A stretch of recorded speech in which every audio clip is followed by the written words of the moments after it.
నమస్తే, welcome to news hour. Details చూద్దాం.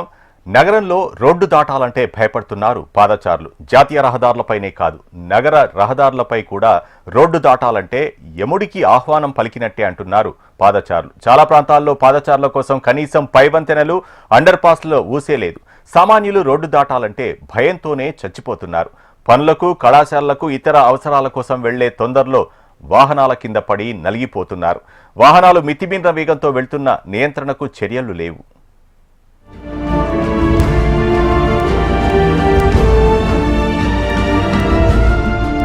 ఖైరతాబాద్ నుంచి కుకట్పల్లికి వెళ్లే జాతీయ రహదారిలో పాదచారులు ప్రమాదాలకు గురవుతున్న ఘటనలు రోజురోజుకు పెరిగిపోతున్నాయి. ఈ రహదారిలో ఇటువైపు నుంచి అటువైపు వెళ్లాలంటే నరకం చూస్తున్నారు పాదచారులు. గత నవంబర్లో ఓ యువకుడు ఇక్కడ రోడ్డు దాటుతూ వాహనం ఢీకొని మృతి చెందాడు. నగరంలో చాలా చోట్ల ఇదే పరిస్థితి నెలకొంది. తండ్రి తన కుమార్తెను బస్సు ఎక్కించేందుకు హయత్ నగర్ ఆర్టీసీ కాలనీ దగ్గర రోడ్డు దాటుతున్న క్రమంలో అతివేగంగా దూసుకొచ్చిన ఓ కారు ఇద్దరినీ ఢీకొట్టింది. ఈ ఘటనలో యువతి అక్కడికక్కడే ప్రాణాలు కోల్పోయింది. ఇలాంటి ఘటనలు విజయవాడ హైవేపై నిత్యకృత్యమయ్యాయి.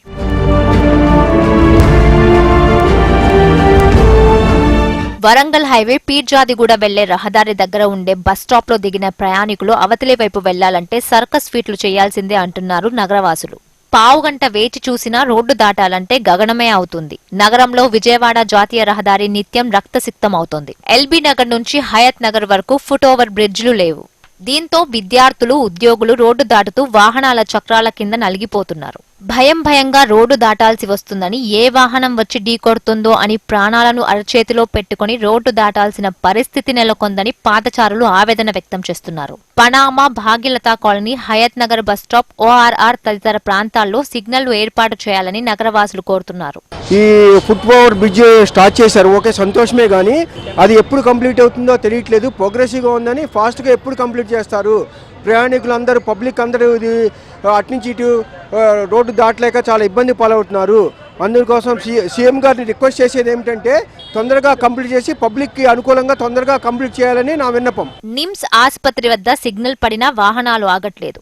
నిమ్స్ ఆసుపత్రికి వచ్చే గ్రామీణ ప్రాంతవాసులు అయోమయానికి గురై వాహనాల కింద పడుతున్నారు. ఇదే మార్గంలో ఖైరతాబాద్ ఆర్టీఏ కార్యాలయం వద్ద పరిస్థితి మరీ దారుణంగా ఉంది. వరంగల్ హైవేలో ఉప్పల్ వరకు పాదచారులకు ఇబ్బందికరంగా ఉంటుంది. బెంగళూరు హైవే, వికారాబాద్, కరీంనగర్ రహదారుల్లో రోడ్డు దాటేందుకు ఎలాంటి సౌకర్యం లేదు. పాదచారుల కోసం ప్రత్యేక ఏర్పాట్లు తప్పనిసరిగా చేయాల్సి ఉంటుంది. కనీసం కిలోమీటర్కు ఒక పాదచారుల సిగ్నల్ ఉండాలని, అలా అయితేనే వాహనాల వేగం తగ్గుతుందంటున్నారు. ముఖ్యమైన ప్రాంతాల్లో ఫుట్ ఓవర్ బ్రిడ్జ్లు నిర్మించాలని నగరవాసులు కోరుతున్నారు.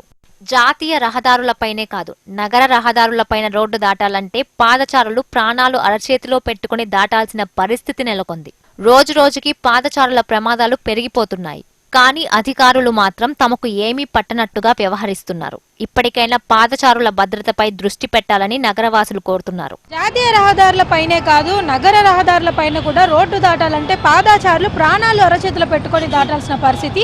కొంచెం ఏమరపాటుగా ఉన్నా సరే వేగంగా వచ్చే వాహనాల కింద పడి నలిగిపోతున్నారు. రోజు రోజుకి పాదచారుల ప్రమాదాలు కూడా ఎక్కువగా జరుగుతున్నాయి. గతంలో కూడా ఎన్నో జరిగాయి. అయినప్పటికీ అధికారులు మాత్రం తమకేమీ పట్టనట్టుగా వ్యవహరిస్తున్నారు. ఇప్పటికైనా సరే పాదచారుల భద్రతపైన దృష్టి పెట్టాలని నగరవాసులు డిమాండ్ చేస్తున్నారు. వీడియో జర్నలిస్ట్ రవితో ప్రియాంక, HMTV, హైదరాబాద్.